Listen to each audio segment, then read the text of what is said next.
संत नरेंद्र अग्रवाल।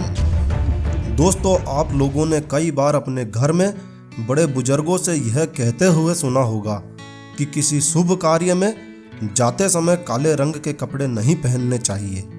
कई परिवारों में तो काले रंग के कपड़े खरीदना भी शुभ नहीं माना जाता है और काले रंग को अशुभ माना जाता है।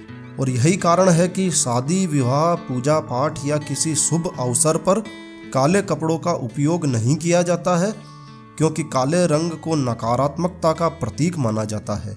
लेकिन दोस्तों, वहीं दूसरी ओर आपने यह भी देखा होगा कि अक्सर हमारे बड़े बुजुर्ग छोटे बच्चों के सिर पर काजल का एक काला टीका लगाते हैं। काला धागा भी बांधा जाता है। बुरी नज़र से बचाने के लिए काले रंग का प्रयोग किया जाता है। कई लोग अपने नव निर्मित भवन या मकान को नज़र से बचाने के लिए काली हांडी मकान पर बांधते हैं और बुरी नज़र से, बुरी शक्तियों से बचाव के लिए काले रंग की वस्तुओं का ही उपयोग किया जाता है। और यह प्रथा, यह परंपरा प्राचीन काल से ही चली आ रही है। ऐसी मान्यता है कि जहर का तोड़ जहर ही होता है, जहर से ही जहर को समाप्त किया जा सकता है, मगर उस जहर की मात्रा निश्चित होती है। और दोस्तों, प्राचीन काल से ही, आदि काल से ही हमारे पूर्वजों ने नकारात्मक ऊर्जा पैदा करने वाली शक्तियों से बचाव के लिए निरंतर उपायों को आजमाया है, विकसित किया है। तंत्र या ज्योतिष विद्वानों के अनुसार काला टीका या काला धागा बांधने के पीछे यह मान्यता है कि हमारा शरीर 5 तत्वों से मिलकर बना है। जैसा कि आप सभी लोग जानते हैं, हमारा शरीर पृथ्वी, वायु, अग्नि, जल और आकाश से मिलकर निर्मित हुआ है। इन्हीं से ऊर्जा लेकर हमारा शरीर संचालित होता है और इन्हीं से हमें सकारात्मक ऊर्जा प्राप्त होती है। परंतु इसी ब्रह्मांड में हजारों नकारात्मक शक्तियाँ भी मौजूद हैं जो हमें निरंतर प्रभावित करती है। आपने देखा होगा, किसी व्यक्ति को नज़र दोष होने पर, नज़र लग जाने पर उसे भूख नहीं लगती, कहीं मन नहीं लगता और पेट में दर्द रहना, सिर में दर्द रहना आदि कई लक्षण नज़र दोष के दौरान प्रकट होते हैं। ऐसा तब होता है जब नकारात्मक शक्तियाँ हमारे शरीर पर हावी हो जाती है और तब आप कहीं नज़र उतरवाने के लिए जाते हैं तो वहाँ आपको एक काला धागा अभिमंत्रित करके दिया जाता है और 2-3 रोज में सब ठीक होने लगता है, क्योंकि गले में काला धागा बांधने पर नकारात्मक शक्तियों का प्रभाव समाप्त होने लगता है। गले का काला धागा नकारात्मक शक्तियों से मिलने वाली ऊर्जा को अवशोषित कर लेता है, जिससे वह हमारे शरीर को प्रभावित नहीं कर पाती है। और दोस्तों, नज़र दोष निवारण के अलावा भी काले धागे के कई उपाय व टोटके विकसित किए गए हैं। इन्हें आजमाया गया है, परीक्षण किया गया है और जब यह उपाय सही निकले, सटीक निकले, तब लोगों ने इन पर विश्वास किया और इन्हें अपनाया है।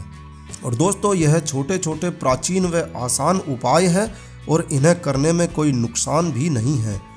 मैं यह नहीं कहता कि किसी की तबीयत खराब हो जाए तो वह केवल टोटका ही करे, डॉक्टर को ना दिखाए, फिर तो यह पूर्ण रूप से अंधविश्वास हो जाएगा। आप इन उपायों पर विश्वास कीजिए, परंतु इन्हें अंधविश्वास के रूप में मत लीजिए। आवश्यकता होने पर चिकित्सक की सलाह भी जरूरी है। तो चलिए, काले धागे से जुड़े ऐसे ही कुछ आसान उपाय आपको बताते हैं। दोस्तों, काले धागे के उपाय किस्मत चमकाने व धन प्राप्ति के लिए भी किए जाते हैं। तो यदि आप धन प्राप्ति के लिए काले धागे का प्रयोग करना चाहते हैं, काले धागे का उपाय करना चाहते हैं, तो एक रेशमी धागा लाएं और यह धागा आप मंगलवार को ही खरीदें। और खरीदने के बाद अब आप किसी ऐसे हनुमान मंदिर में जाएं जहां हनुमान जी की सिंदूरी प्रतिमा स्थापित हो। वहां हनुमान जी को थोड़ा सिंदूर अर्पित करें और अब वहां एक दीपक व अगरबत्ती जलाएं।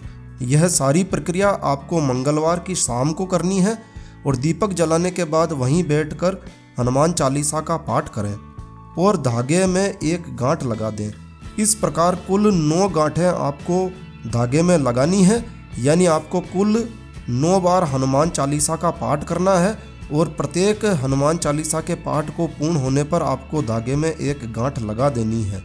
और दोस्तों 9 गांठें पूर्ण हो जाने के बाद हनुमान जी के चरणों का सिंदूर इन 9 गांठों पर लगाइए और हनुमान जी से अपनी आर्थिक स्थिति मजबूत करने के लिए निवेदन करिए और फिर श्रद्धापूर्वक घर आकर अपने घर के मुख्य द्वार पर इस धागे को बांध दीजिए। यानी धागा आपको इतना बड़ा लेना है जो आपके मुख्य द्वार पर आसानी से बांधा जा सके। और दोस्तों, इस प्रयोग से आपके घर में निश्चित ही पैसों की आवक में वृद्धि होगी। और दोस्तों, घर में यदि छोटे बच्चे हो तो आप 11 बादाम लीजिए और मंगलवार के दिन इन्हें हनुमान जी के चरणों में अर्पित कर दीजिए, हनुमान जी के चरणों में चढ़ा दीजिए और फिर हनुमान जी से अनुमति लेकर पुनः इन बादाम को उठा लीजिए और फिर इन्हें जलाकर इनका काजल बना लीजिए और इस काजल से छोटे बच्चे के सिर पर टीका लगाइए। यह उन्हें नज़र दोष से बचाकर रखेगा। और दोस्तों, हाथ की कलाई में मोली अथवा काले धागे को रक्षा सूत्र के रूप में अवश्य बांध के रखिए। और यदि किसी को रात में डरावने सपने आते हैं तो ओम हनुमंते नमः मंत्र से 101 जाप करके काले धागे को अभिमंत्रित कर लीजिए और फिर इसे अपने हाथों में या गले में धारण करिए। इससे डरावने सपने आने आपके बंद हो जाएंगे। और दोस्तों, यदि कोई व्यक्ति शनि दोष से पीड़ित है तो ओम शनिश्चराय नमः मंत्र से 101 जाप से काले धागे को अभिमंत्रित कर लीजिए और फिर इसे गले में धारण करिए। इससे शनि दोष का प्रभाव कम होगा। और दोस्तों, यदि आप इन बातों को नहीं मानते हैं तो भी एक बार श्रद्धापूर्वक इन्हें करके देखिए। जब इनका असर आपको दिखाई देगा तो आप भी इन्हें मानने लगेंगे। तो दोस्तों, एक काला धागा हमारी कई समस्याओं को समाप्त कर सकता है। तो दोस्तों, यह वीडियो, यह जानकारी आपको अच्छी लगी हो, यूज़फुल लगी हो तो कृपया लाइक के बटन पर जरूर क्लिक कीजिए। और यदि आपने हमारा यह चैनल अभी तक भी सब्सक्राइब नहीं किया है तो कृपया चैनल सब्सक्राइब कर लीजिए। एक नया वीडियो, एक नई जानकारी लेकर मैं आपका दोस्त नरेंद्र अग्रवाल फिर मिलूंगा। तब तक के लिए stay healthy, stay happy. Thank you for watching my video. Thanks.